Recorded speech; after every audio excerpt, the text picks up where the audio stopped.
Dans les profondeurs du Vatican, bien au-delà des salons baignés d'or et des chuchotements de prières, règne un silence qui hante même les plus dévots. Un silence gardé par des couloirs sombres, scellés depuis des siècles, où des documents jamais exposés à la lumière du monde reposent sous des couches de poussière et de secrets. Là, parmi des archives qui défitent l'histoire officielle, plane une peur ancienne, dissimulée sous des métaphores religieuses et niée publiquement, mais étudiée en secret, la possibilité réelle que le mythe du vampirisme ne soit pas qu'une superstition médiévale, mais l'expression d'un virus ancestral, d'origine inconnue, qui défie à la fois la science et la foi. Mais pourquoi le Vatican, institution millénaire, dédiée au salut spirituel de l'humanité, éprouverait-il un intérêt à enquêter, dissimuler, voire craindre quelque chose d'aussi fantastique que le vampirisme? La réponse se trouve peut-être dans les interlignes de manuscrits oubliés, dans les récits de prêtres disparus après avoir prétendu avoir affronté des créatures nocturnes dans les forêts d'Europe de l'Est, ou encore dans les exhumations silencieuses de cadavres découverts dans des cryptes fermées, un symbole protecteur cloué sur le front. Ce que l'on sait, c'est que, depuis le Moyen-Âge, circulent des rumeurs persistantes sur un mal qui transformait les hommes en esclaves d'une soif de sang.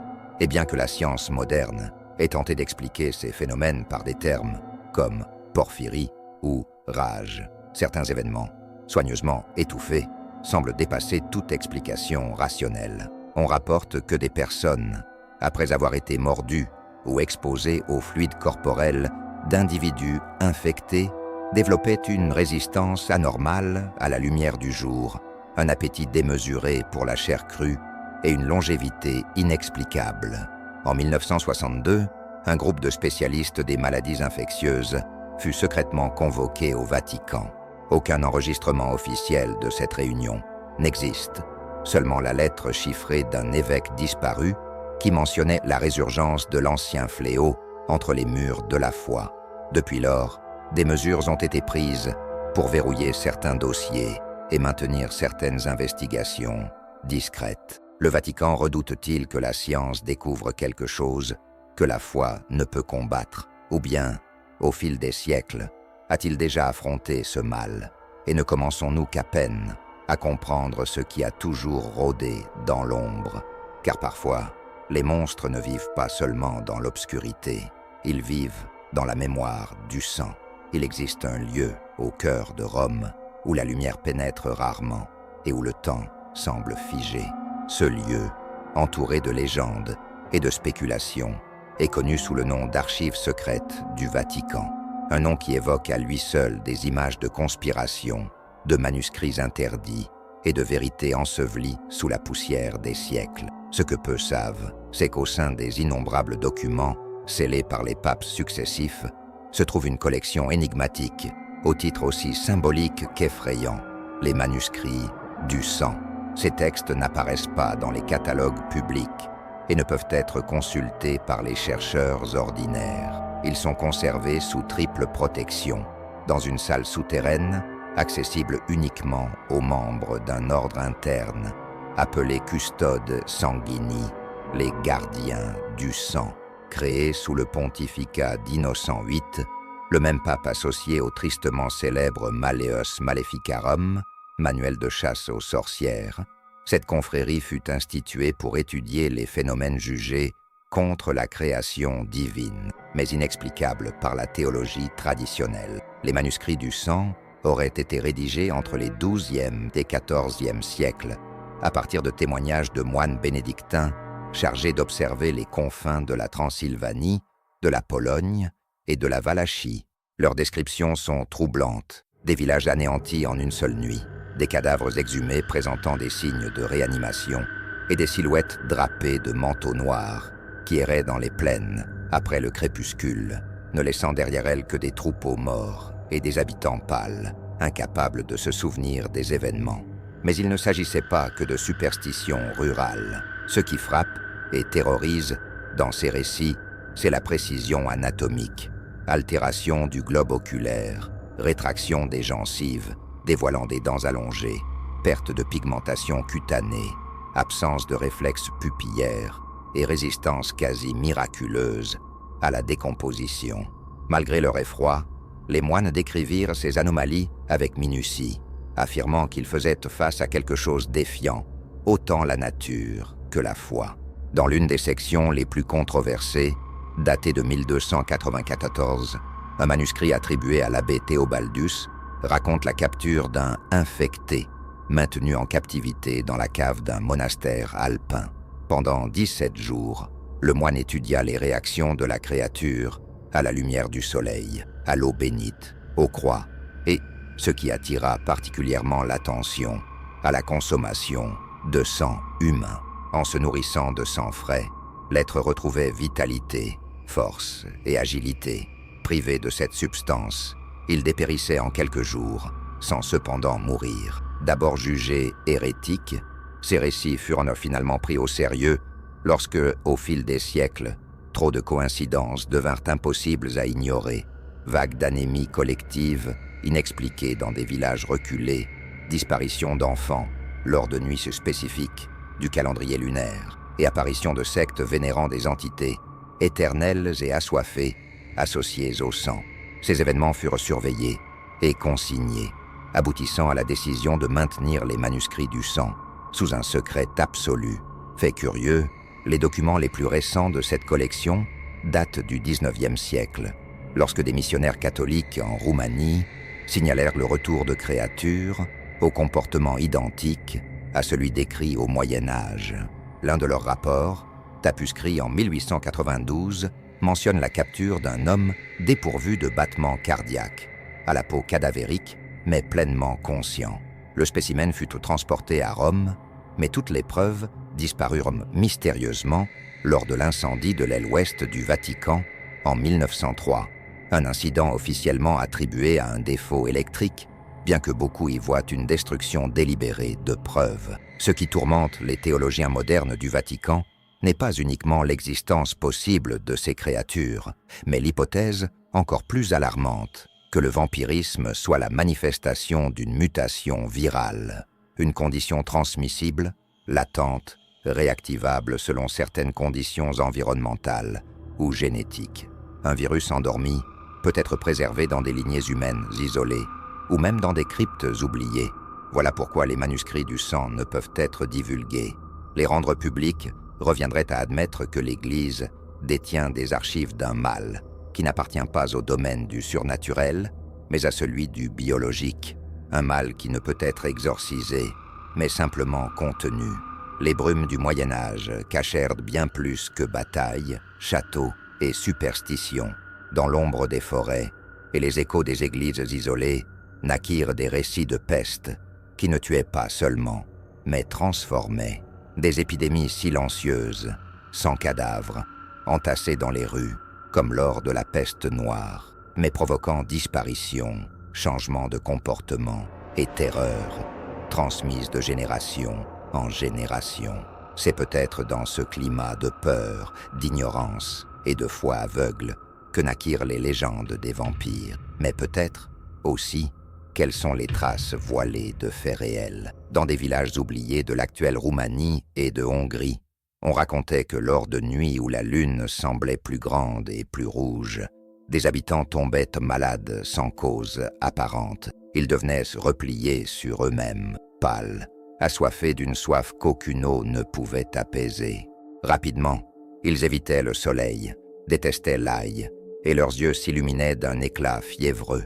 Les guérisseurs, dépourvus de notions de virus ou de mutations génétiques, parlaient de démons du sang. Terrifiés, les villageois se tournaient vers l'église, et naissaient alors les premiers rites de protection contre les morts vivants. Les épidémies restaient localisées, mais laissaient des ravages.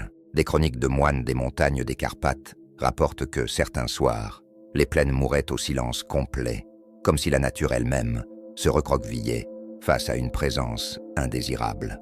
On découvrait parfois des familles entières mortes, la gorge marquée, sans signe de lutte. Leur corps présentait une coagulation anormale et une absence de rigidité cadavérique, phénomènes inexplicables à l'époque. Le plus troublant survint après l'inhumation, Plusieurs récits mentionnent des exhumations forcées à cause de bruits provenant des tombes. Les paysans ouvraient les cercueils et, à leur horreur, découvraient des cadavres aux ongles et aux cheveux poussés, du sang frais aux lèvres et une expression de terreur figée. Pour empêcher tout retour, on empalait les cœurs, on immobilisait les membres et, dans les cas extrêmes, on brûlait les restes, accompagnés de chants religieux. Ces rituels n'étaient alors pas de simples superstitions. Ils suivaient des schémas étonnamment similaires d'une région à l'autre, suggérant un savoir oral commun, peut-être hérité d'expériences partagées. Les autorités ecclésiastiques, loin de ridiculiser ces pratiques, les approuvaient souvent dans le secret. Des prêtres célébraient des cérémonies clandestines de purification, absentes des missels officiels. Au monastère de Sigishwara, on trouva des codex codés sur la peste des mangeurs de sang, avec des instructions de quarantaine et de sacrifices rituels. Tandis que la médecine médiévale peinait à comprendre fièvres et hémorragies, ces épidémies de vampirisme obéissaient à des dynamiques étonnamment proches des contaminations virales modernes. Patient zéro, transmission par fluide, incubation silencieuse et flambée dans des communautés isolées. La différence, c'est que l'infecté ne se contentait pas de tomber malade, il se transformait. Des chercheurs contemporains, souvent ridiculisés pour leurs liens supposés avec l'occulte, soutiennent que les villageois voyaient des vivants enterrés par erreur ou des cas de catalepsie, état mimant la mort. Mais certains éléments échappent à cette hypothèse. Des individus réapparus des années après avoir été déclarés morts, au visage altéré, au comportement prédateur et sans signe apparent de vieillissement. En 1459, une mystérieuse peste s'abattit sur une petite cité du Danube. Le chroniqueur local, le frère Marcellus, écrivit « Les victimes ne meurent pas, elles oublient qui elles sont. Elles se lèvent la nuit, errent et cherchent du sang. Il y a dans leurs yeux quelque chose d'inhumain. » Ce témoignage fut redécouvert par un historien italien qui, en tentant de le publier en 1973, disparut sans laisser de traces, sauf son dernier manuscrit, clos par ces mots. Le contagion persiste. C'est précisément cette crainte qui résonne entre les murailles du Vatican.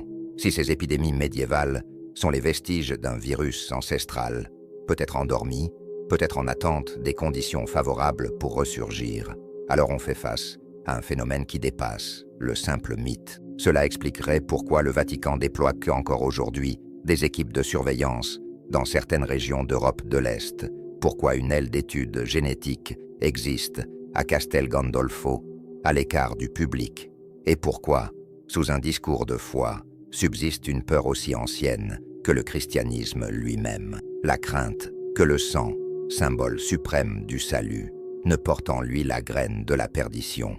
Au fil des siècles, le mythe du vampire s'est nourri de légendes, de folklore et de récits littéraires. Mais ce que peu savent, c'est qu'il existe des archives officielles, des rapports médicaux et des dépositions sous serment décrivant des individus dont le comportement correspond étonnamment à l'archétype du vampire, non pas comme créatures surnaturelles, mais comme êtres humains, affectés par des conditions aussi rares que troublantes, étudiés avec soin et occultés par les autorités. Ces cas jettent une ombre encore plus épaisse sur l'idée que le vampirisme clinique serait davantage qu'une fantaisie gothique.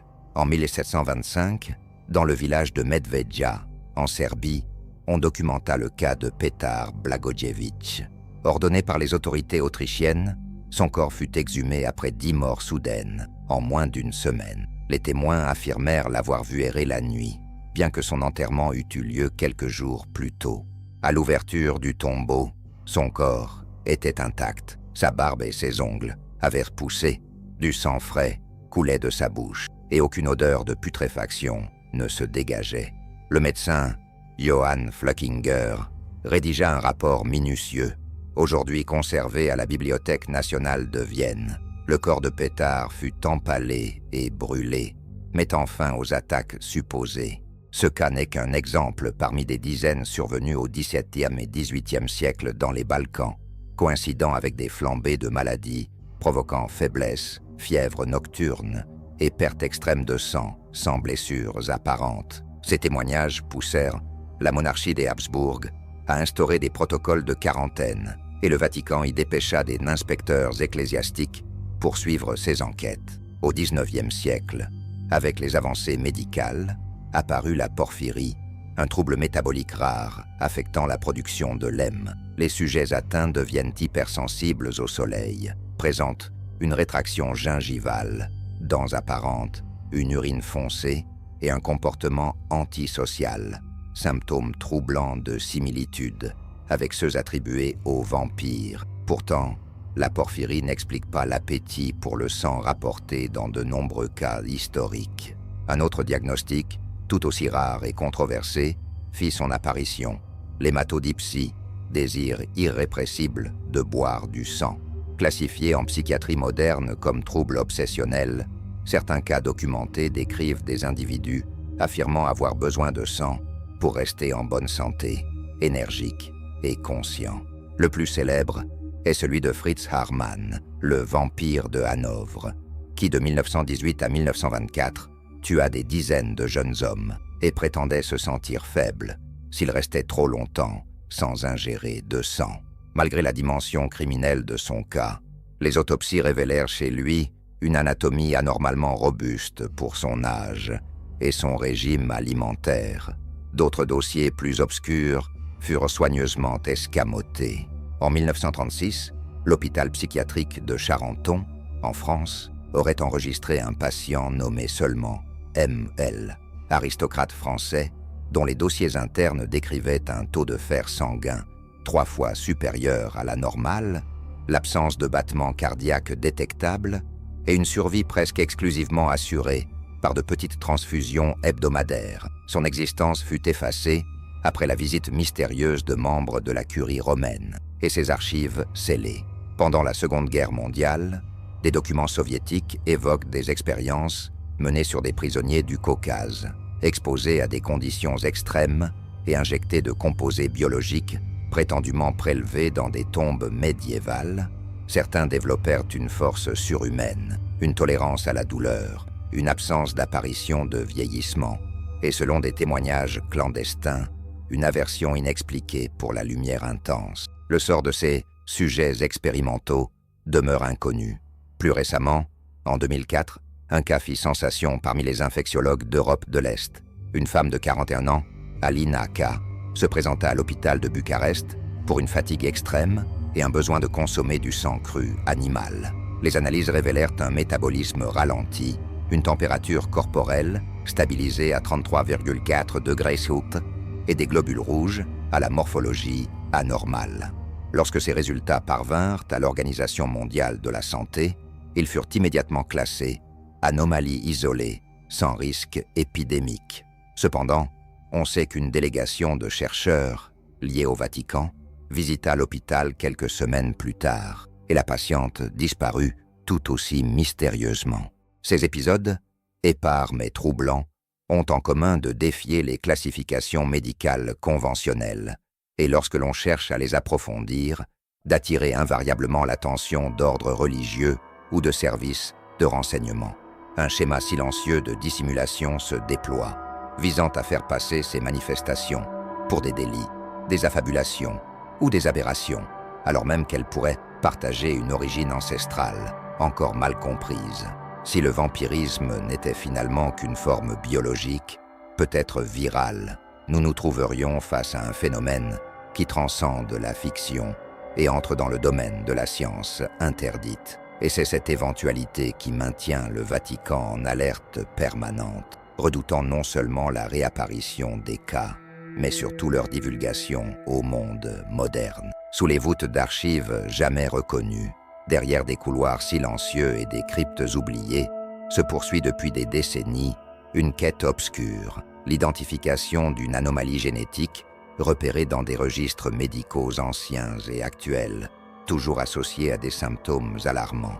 Insomnie chronique, phobie de la lumière du soleil, absence de vieillissement cellulaire et, plus inquiétante encore, une nécessité impérieuse de consommer du sang. Ce fragment biologique, désignés dans des cercles restreints, comme le gène maudit, constituent le cœur de recherches clandestines, mêlant théologie, génétique et l'effroi primal que suscite l'idée que le vampirisme serait une caractéristique inscrite dans l'espèce humaine. Officiellement, le Vatican nie toute implication dans de telles études scientifiques.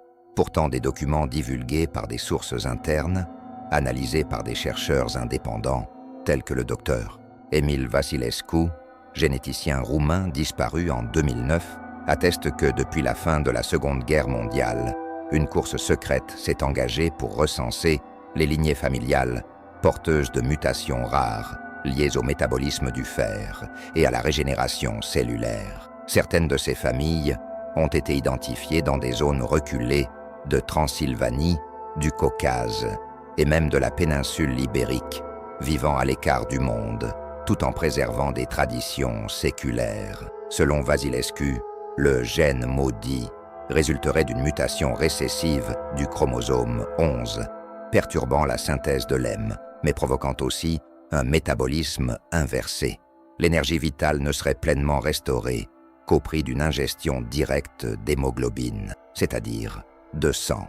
Des expériences menées sur des animaux modifiés de façon similaire ont engendré des comportements agressifs, une hypersensibilité à la lumière et des modifications osseuses, telles que l'allongement des phalanges et la rétraction des gencives. Plus fascinant encore est le constat d'une résistance à la mort. Des cultures cellulaires prélevées sur des patients porteurs ont révélé une régénération accélérée et une immunité à des toxines normalement létales. Ce résultat fut jugé si dangereux que le laboratoire à l'origine de la découverte, un centre de recherche près de Palerme, fut mystérieusement incendié quelques semaines plus tard, entraînant la perte de toutes les données et la disparition des scientifiques impliqués. D'autres récits font état du projet Noctis, initiative non officielle des années 1980, menée sous les auspices d'une organisation philanthropique liée au clergé. L'opération consistait à repérer des enfants présentant d'étranges troubles sanguins, recueillis ou adoptés dans des orphelinats catholiques, pour les soumettre à des tests génétiques secrets. Sur plusieurs centaines examinés, 9 portaient le gène maudit. Tous furent transférés dans des établissements fermés et leurs états civils effacés.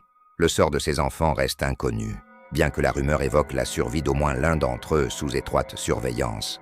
Le véritable effroi du Vatican ne réside pas seulement dans la confirmation de cette mutation, mais dans ses implications pour la foi chrétienne. Car si le vampirisme est une condition génétique, transmissible, activable et outrepassant les lois naturelles de la vie et de la mort, alors ce que l'on a toujours imputé au mal surnaturel pourrait n'être qu'une variante oubliée de l'humanité, un rameau disparu de l'arbre de la création, ou pire, un rameau délibérément supprimé. Certains théologiens radicaux avancent que le gène maudit serait le vestige d'une humanité antédiluvienne, issue de l'union entre les fils de Dieu et les filles des hommes, une référence explicite aux Néphilim, figure biblique que l'on évite soigneusement d'évoquer dans les sermons.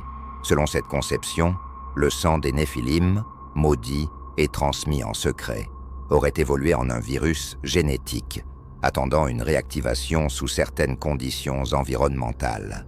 L'avènement de la biotechnologie, l'urbanisation et certains rites modernes liés au sang joueraient alors un rôle de catalyseur involontaire dans ce réveil silencieux. Des documents attribués à Jean XXIII, pape réputé pour ses visions prophétiques et ses révélations lors du Concile Vatican II, évoquent une marque de chair, trace génétique désignée comme le début de la nouvelle nuit. Ces écrits furent supprimés après sa mort, mais des chercheurs soutiennent que Jean XXIII pressentait l'idée que le mal ne viendrait pas des ténèbres extérieures, mais de l'intérieur même de l'humanité, du sang. Aujourd'hui, des institutions affiliées au Vatican exploitent des centres de génétique déguisés en hôpitaux, spécialisés dans les maladies rares. Là, loin des regards, on tente de cartographier l'évolution de la mutation, de prévoir son expansion et peut-être de développer un moyen de la contrôler. Car si le gène maudit venait à se propager, il ne s'agirait pas seulement d'une crise sanitaire mondiale, mais de l'effondrement même de notre conception de l'humanité. Le vampirisme cesse donc d'être un mythe. Il devient un héritage sombre, un appel ancestral qui palpite dans les veines, attendant le moment propice pour se réveiller. Dans les régions les plus reculées de l'Europe, là où la foi chrétienne s'est mêlée aux traditions païennes ancestrales, il existait, et existe encore, des monastères isolés, à l'écart des routes connues, protégés par des murailles naturelles, de montagnes, de forêts ou de falaises. Ces lieux, souvent oubliés des registres ecclésiastiques, servaient non seulement de centres de retraite spirituelle, mais aussi de scènes de rituels jamais reconnus par la Sainte Sé. L'un de ces rites, enveloppé de légendes, de peur et de censure, ne se murmure qu'entre les moines les plus anciens, le rituel des fils de la nuit. L'origine de ce rituel est nébuleuse, mais des documents fragmentaires découverts aux abords du monastère de Horezu, en Roumanie, indiquent que sa pratique remonte au Xe siècle. Selon les manuscrits, dissimulés à l'intérieur de statuettes creuses de saints et rédigés en latin vulgaire, ce rituel n'était pas d'invocation, mais de contention. Il devait être accompli lorsqu'un enfant, né sous certains présages, éclipse lunaire ou pluie de sang animal, montrait les premiers signes de ce que les érudits appelleraient plus tard le gène maudit. Ces enfants, souvent abandonnés par leur famille, étaient recueillis par les moines et élevés en stricte clôture. Ils ne recevaient que des aliments consacrés, sans viande, et subissaient chaque jour des bains dans des infusions d'ail, d'argent et de vin sacré. Pourtant, à l'âge de la puberté, certains d'entre eux commençaient à manifester des signes de transformation, fièvre nocturne, agitation diurne, croissance accélérée des ongles et un étrange éclat dans le regard qui effrayait même les frères les plus aguerris. Lorsque ces symptômes apparaissaient, les moines procédaient au rituel. Celui-ci consistait en un cycle de 7 nuits durant lesquelles l'enfant était enfermé dans une chambre souterraine appelée Cella Tenebris, accompagné d'un moine choisi, généralement un ermite ayant prononcé vœu de silence perpétuel. Pendant cette période, on entonnait des psaumes spécifiques, rédigés dans des versions antérieures au latin ecclésiastique, mêlant éléments judaïques, égyptiens et araméens. Le but était de contenir la faim intérieure avant qu'elle ne devienne incontrôlable. Les récits internes décrivent que tous ne survivaient pas au rituel. Certains sombraient dans la folie, d'autres disparaissaient sans laisser de traces, comme s'ils s'étaient désintégrés. Parfois, les moines eux-mêmes faisaient état de phénomènes inexplicables durant ces 7 nuits. Hurlements ne provenant pas de gorge humaine, griffures sur les parois de pierre et une présence dense éteignant les lampes sans explication. Les rares survivants de la Cella Tenebris étaient marqués du signe du clou inversé, une croix tracée à la cendre sur l'épaule gauche, et recevaient le nom de fils de la nuit. Ils vivaient alors en isolement, en jeûne perpétuel, consacrés à la prière silencieuse et à l'autocontrôle. Jugés dangereux, on les considérait néanmoins utiles. Certains moines pensaient que ces individus, connaissant déjà le mal de l'intérieur, étaient aptes à discerner son apparition dans le monde extérieur. Ils devenaient ainsi une sorte de sentinelle spirituelle, veillant à toute manifestation du contagion. Le plus célèbre d'entre eux fut Jérémia d'Argèche, un moine du XIV siècle qui aurait identifié et scellé 3 crânes, jugés porteurs du rouge éternel, une forme d'hématome spirituel corrompant non seulement le corps, mais aussi l'âme. On dit qu'il jeûna 40 ans, ne se nourrissant que de vin dilué et de pain noir, jusqu'à ce que son corps devienne transparent à la lueur des bougies, signe, selon les manuscrits, d'une purification totale. À sa mort, son cœur fut enterré séparément, enveloppé d'argent et conservé dans un reliquaire dont on ignore aujourd'hui la localisation. Interpellé par ces documents, le Vatican répondit toujours par le mépris, les qualifiant d'apocryphes ou de fables monastiques.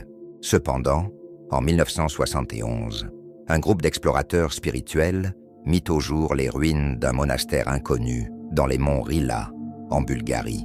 Là, parmi les décombres couverts de mousse et de silence, ils découvrirent des cryptes gravées des mêmes inscriptions que les chants des fils de la nuit. Plus saisissant encore, ils repérèrent une cella intacte, jonchée d'ossements infantiles, à côté d'un chapelet en obsidienne, matériau jamais employé dans les chapelets chrétiens traditionnels, mais voué au rituel de contention énergétique. À la suite de cette découverte, une délégation ecclésiastique confisqua les documents avant même que la presse n'ait eu connaissance du site. Des témoins assurent que figuraient parmi eux non seulement du clergé, mais aussi des virologues et des spécialistes en symbolique archaïque. Depuis, le lieu a été déclaré zone de risque géologique et fermé au public. L'existence des fils de la nuit incarne l'une des plus graves tensions internes de la foi. L'idée que le mal ne vienne pas seulement de l'extérieur, mais naisse au sein même des fidèles, exigeant non pas une condamnation, mais une contention. Et le rituel qui trace la frontière entre l'humain et l'inhumain se perpétue encore aujourd'hui, quelque part où les cloches résonnent, mais où plus personne ne répond. Bien avant la chute de Constantinople, alors que l'Empire byzantin constituait le dernier rempart entre l'Antiquité et la nouvelle foi chrétienne, circulaient, parmi les plus hauts dignitaires de l'Église orthodoxe et du clergé romain, des textes non canonisés, jugés apocryphes mais jalousement gardés pour leur nature dangereuse. 2 d'entre eux méritent une attention particulière, tant leur lien avec la peur silencieuse au sein du Vatican est direct: le Code de Constantinople et le traité de la chaire sacrée. Le Code de Constantinople n'était pas un simple ouvrage, c'était un recueil de récits, de témoignages et de directives compilées du IVe au IXe siècle, traitant d'entités que les scribes appelaient les marcheurs de chair, êtres à l'apparence humaine, mais dont la simple présence suscitait la nausée chez les âmes pures et dont la chair ne se décomposait pas avec le temps, car elle était scellée par le péché originel. Rédigé en grec ancien, avec des passages en copte et en araméen, il ne circulait qu'entre patriarches orientaux et moines occultistes de Cappadoce. Les exemplaires connus furent détruits ou disparurent après 1453, mais des fragments traduits furent retrouvés dans les archives de la Bibliothèque Vaticane en 1921 lors d'un reclassement de codex byzantin. D'après ces fragments, le code mettait en garde contre une lignée d'hommes qui consommaient chair et sang, non en symbole de foi, mais comme nourriture littérale, défiant le corps du Christ. Ils descendraient directement des premiers hérétiques du désert, corrompus par une promesse d'immortalité, faite par une entité sans nom, simplement désignée le premier sang. Ces hommes fondèrent des communautés souterraines où ils pratiquaient des rites de renoncement à la lumière et de consécration du sang vif, non mort. Le Code ordonne que lorsqu'ils sont découverts, ils soient démembrés, non par haine, mais par compassion, car ils sont le miroir de ce que nous pourrions devenir. Le traité de la chaire sacrée, attribué au chartreux Albinus de Savoie au XIIe siècle, va encore plus loin. Il s'apparente à un grimoire théologique, comportant des instructions pour la consécration inversée de la chair humaine, la transformant en vecteur de salut ou de perdition. Albinus y relate ses expériences auprès de prisonniers infectés par un esprit du sang qui les poussait à dévorer la chair vivante et à rejeter tout symbole de pureté. Il décrit, avec une précision chirurgicale, les effets physiologiques de cette condition: canines allongées, regard animal, force disproportionnée. Plus troublante encore, il mentionne que certains se souvenaient de vies qui n'étaient pas les leurs, suggérant une conscience fragmentée entre présent et passé ancestral. Ce traité fut proscrit de son vivant et Albinus excommunié, puis exécuté pour hérésie. Pourtant, des copies survécurent dans des cryptes scellées sous le monastère de la Grande Chartreuse, en France, et l'on pense que le Vatican, après la Révolution française, en prit possession et les classifia sous le sceau Nigrum Corpus, la catégorie la plus hautement interdite. Le lien entre le Code de Constantinople et le traité de la chaire sacrée se révèle dans le concept de chair contaminée par la mémoire du sang.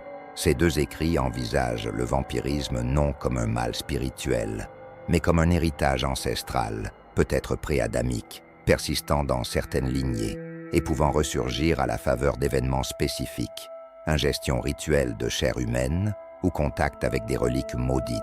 Cette idée ébranle toute la structure sacramentelle de l'Église, car elle implique que le corps, temple de Dieu, peut également abriter la malédiction et que même l'hostie consacrée ne saurait le purifier totalement. Conscient du danger théologique et symbolique que représentent ces textes, le Vatican les dissimula. Toutefois, des indices nous suggèrent que des chercheurs triés sur le volet continuent à les étudier en secret, cherchant un moyen de neutraliser leurs effets. En 1987, une conférence discrète à Castel Gandolfo réunit théologiens, biologistes et cryptographes pour débattre des textes de chair, comme on les nomma. Le contenu de cette réunion ne fut jamais publié, mais la rumeur veut que, depuis, le Saint-Siège investisse en catimini dans des laboratoires de contention génétique, dans l'espoir de créer une vaccination spirituelle, non pour sauver l'âme, mais pour bloquer le réveil du sang. L'existence de ces deux documents témoigne de ce que l'Église n'admettra jamais publiquement: la crainte que le corps humain, loin d'être un temple de la grâce, soit une capsule ancienne, abritant un fragment du mal primordial, non comme punition, mais comme héritage. Et si cet héritage se réveillait à l'échelle mondiale, aucune prière ne suffirait. En mars 1977, sous une discrète brume planant sur les jardins de Castel Gandolfo, se tint l'une des rencontres les plus secrètes de l'histoire contemporaine de l'Église catholique. Convoqué par la Sainte Sé, l'événement rassembla 10 hommes et 2 femmes, spécialistes en virologie, hématologie et maladies rares, venus des 4 coins du globe. Aucun d'eux n'ignorait la véritable raison de cette convocation jusqu'à son arrivée à l'aéroport de Ciampino. La réunion ne figurait sur aucun calendrier officiel du Vatican, et tous signèrent un engagement de silence à vie.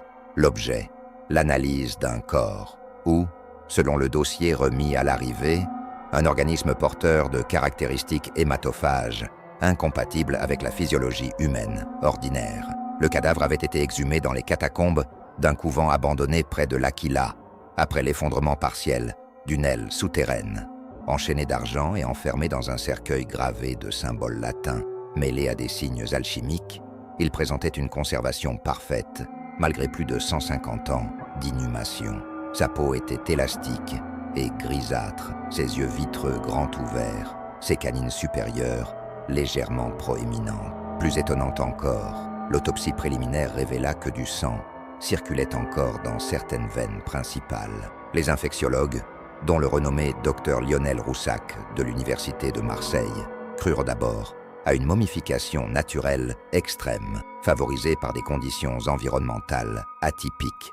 Mais les tests mirent au jour un agent biologique inédit, un composé viral capable d'autorégénération, extrêmement photosensible et apte à survivre longtemps en milieu anaérobie. Baptisé provisoirement Sanguis 77, il bouleversa les certitudes des chercheurs. Pendant les 7 jours du conclave, des essais cliniques, génétiques et immunologiques furent menés. Les résultats laissèrent les spécialistes stupéfaits. Le virus non seulement modifiait le métabolisme des hôtes exposés, mais altérait la structure même du sang, créant une dépendance à l'hémoglobine externe. Les cellules infectées se comportaient comme des cellules souches agressives, leur taux de régénération cellulaire étant 4 fois supérieur à la normale humaine. Au terme de la semaine, les participants se divisèrent en 2 camps. Ceux qui voyaient dans cet agent un bond évolutif, une mutation ancestrale préservée, et ceux qui le jugeaient une menace absolue pour l'humanité, à éradiquer avant qu'il n'atteigne un hôte vivant. Curieusement, dans la nuit précédant le 8e jour, le corps du porteur disparut de la salle de confinement sans laisser la moindre trace. Les caméras de surveillance du complexe avaient été désactivées quelques heures plus tôt pour maintenance. Au matin, un membre de la curie romaine, mentionné sous le nom de Monseigneur Severus, dans les documents divulgués plus tard, annonça la fin de la réunion. Tous les échantillons, données et notes, furent saisis et scellés sous la référence SCN, Sub Cruz Nigra, sous la Croix Noire, et les chercheurs furent exfiltrés sous forte escorte. Les années suivantes furent marquées par une série de disparitions et de morts inexplicables parmi les scientifiques. Le docteur Roussac connut un effondrement psychique en 1981 et mourut dans une clinique psychiatrique. La spécialiste japonaise Keiko Minami disparut lors d'un voyage en Sibérie. Des 12 chercheurs, seuls 3 survécurent jusqu'aux années 2000 et aucun ne consentit à témoigner.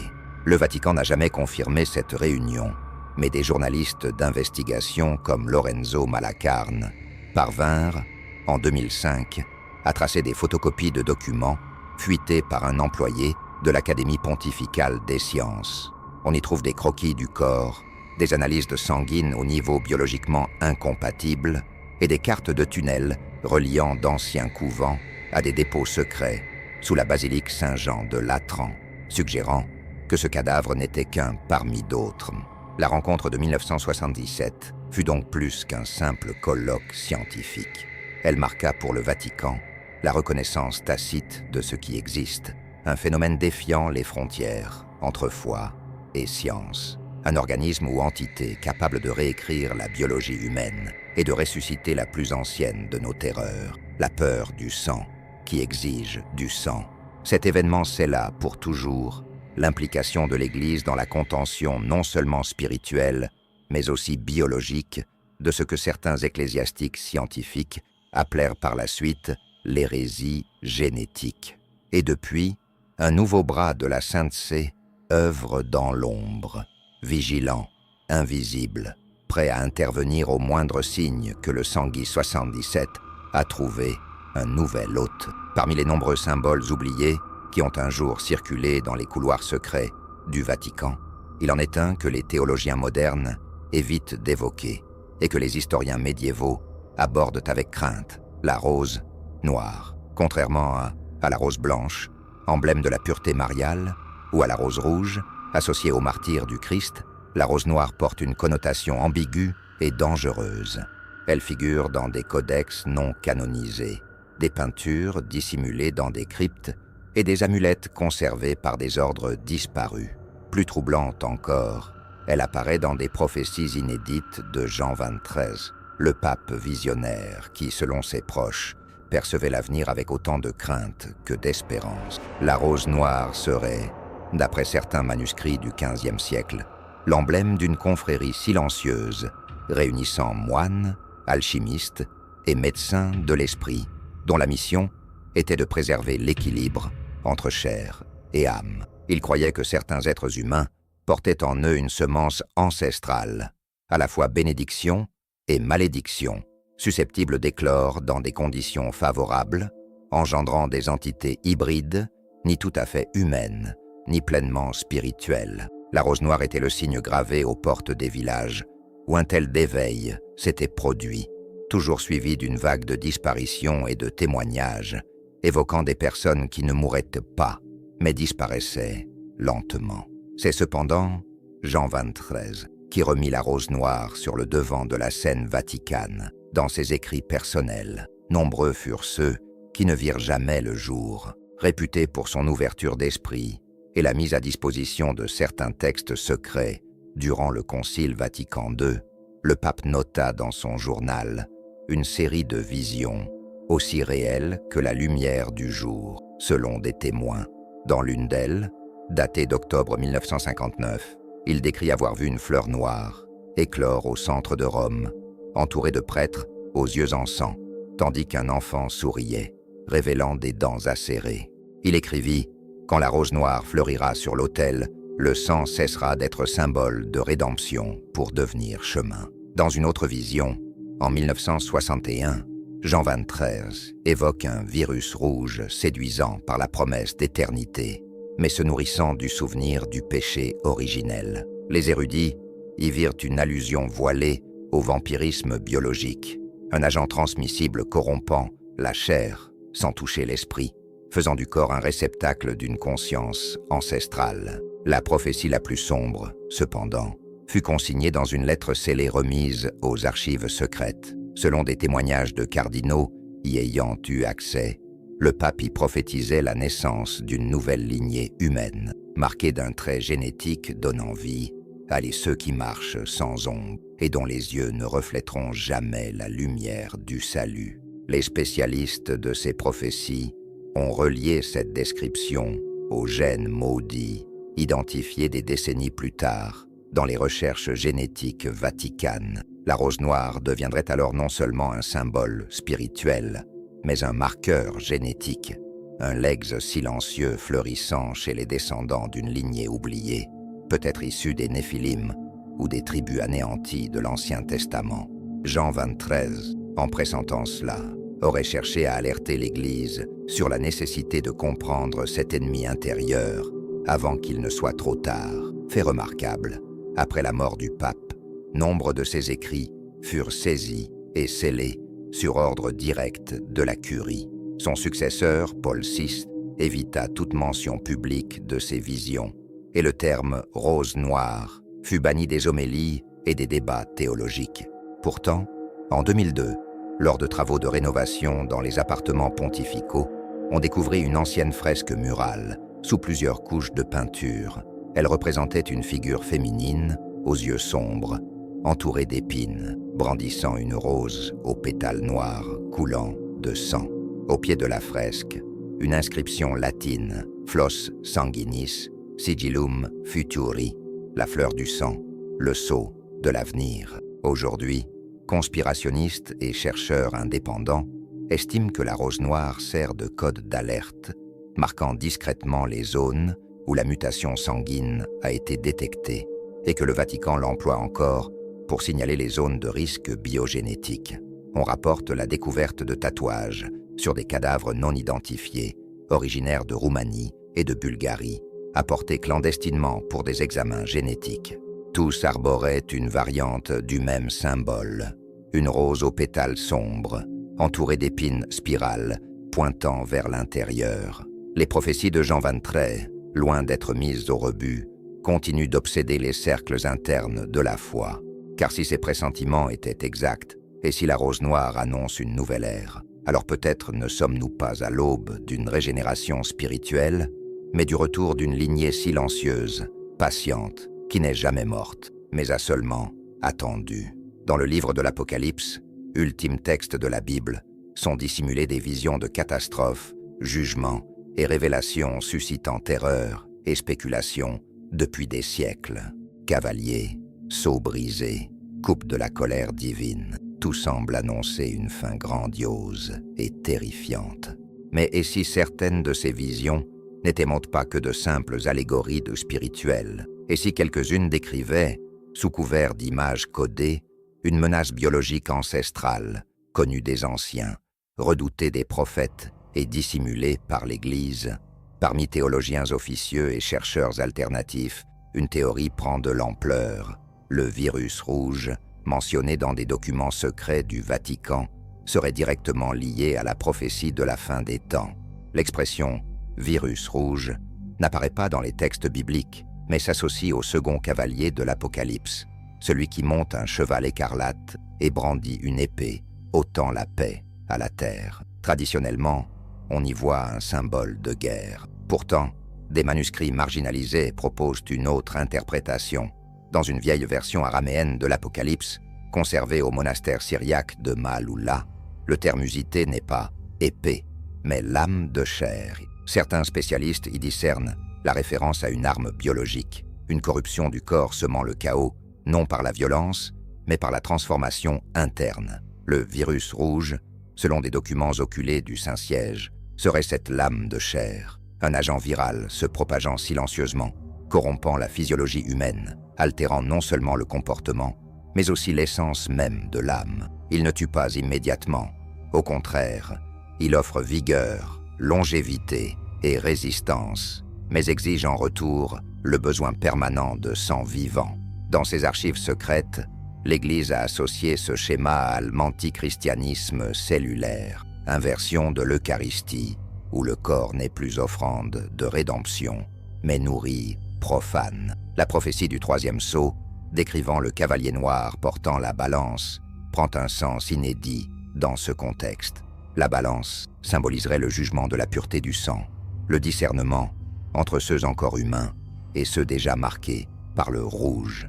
Les nombreux passages apocalyptiques évoquant le sang, rivière transformée, lune teintée, mer rougie, ne relèveraient n'est-ce pas de catastrophes naturelles, mais seraient dans les signaux de la diffusion du virus, de la contamination planétaire de ce que l'Église désigne internement sanguis damnatus, le sang damné. L'un des passages les plus troublants est le cinquième sceau, où apparaissent les âmes de ceux qui avaient été mis à mort pour la parole de Dieu, réclamant justice. Certains y voient non seulement des martyrs, mais des sujets d'expérimentation infectés, victimes d'un châtiment biologique imitant les dons divins, une mutation imitant cruellement la résurrection, tenter d'atteindre l'immortalité par la seule chair, sans l'esprit. Plus loin, l'Apocalypse décrit des essaims de sauterelles aux visages humains, infligeant 5 mois de tourments sans tuer. Selon des textes vaticans, classés Tenebrae Speculum, il s'agirait d'une nouvelle génération d'infectés, hybrides, encore parmi nous, mais n'appartenant plus à notre espèce. La durée de 5 mois symboliserait le cycle d'activation et d'éveil complet de la mutation génétique induite par le virus rouge. Enfin, la bête apparaît, blessée par l'épée et vivante. Un être censé être mort, mais toujours actif. Officiellement, l'Église n'en a jamais parlé, mais en son sein, certains croient qu'il s'agit d'un porteur originel, un patient zéro conservé dans des conditions particulières. Des rapports officieux laissent entendre que ce corps, déjà évoqué lors de la réunion de 1977, repose dans un sarcophage hermétique, sous la basilique Saint-Pierre, dans une aile interdite aux simples prêtres. L'Apocalypse se conclut par la descente de la Nouvelle Jérusalem, où il n'y aura plus ni mort, ni pleurs, ni douleur. Mais si cette vision n'était que le contrepoint ultime au monde corrompu par le virus, la promesse d'une purification totale, non seulement de l'âme, mais du sang.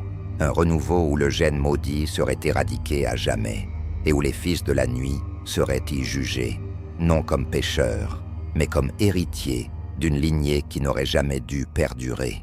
Pour les fidèles, l'Apocalypse est la fin. Pour les chercheurs du virus rouge, c'est la révélation de ce qui a toujours été tu. Pendant des siècles, nous avons cru que les vampires n'étaient que des créatures de la nuit, issues de la littérature gothique et des légendes populaires, manteaux noirs, regards hypnotiques, canines acérées, condamnés à errer pour se nourrir de sang. Mais ce qui se dévoile ici va bien au-delà du folklore. C'est un réseau complexe de secrets, tissé à partir de manuscrits oubliés, de mutations génétiques dissimulées, de rituels silencieux et de la vigilance constante de l'institution la plus puissante et la plus mystérieuse de l'Occident, le Vatican.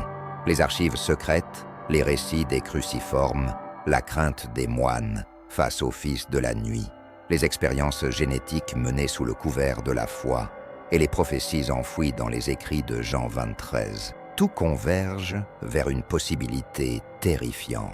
Le vampirisme non comme malédiction spirituelle, mais comme virus réel, transmissible par le sang et préservé par des lignées ayant défié le temps, la science et même le regard divin. La présence d'un gène muté capable de transformer le corps humain, lui conférant des aptitudes défiant la biologie moderne, n'effraie pas seulement.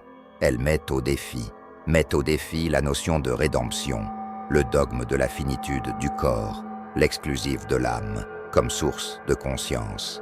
Met au défi l'Église, qui tout en niant, observe, et met au défi la science, qui sans l'avouer, enquête. Si tout ceci est vrai, ne serait-ce qu'en partie, alors nous ne sommes pas seuls sur l'arbre de l'évolution, que parmi nous vivent des héritiers d'une mutation ancestrale, gardée dans le silence pour éviter panique, effondrement spirituel ou admiration malsaine pour une force qui n'aurait jamais dû être éveillée.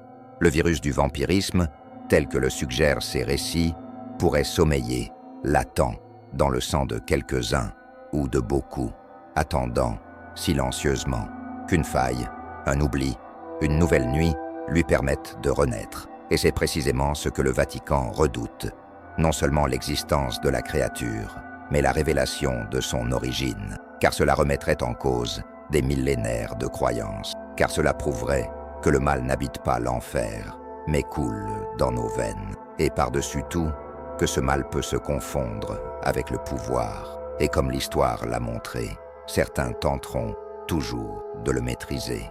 En résumé, notre enquête nous a plongé au cœur des archives invisibles du Vatican, à travers légendes médiévales et épidémies inconnues, aux côtés de chasseurs oubliés, d'analyses génétiques secrètes, de rites occultes et de prophéties scellées. Nous avons confronté l'Apocalypse avec des yeux de chair et découvert que parfois, le véritable effroi ne réside pas dans les monstres, mais dans la possibilité qu'ils aient toujours été humains. À vous désormais de choisir, mythe, science ou le silence ancestral qui recouvre ces vérités sous la poussière des siècles. Les réponses se trouvent dans les questions que personne n'ose poser, jusqu'au prochain plongeon dans l'interdit.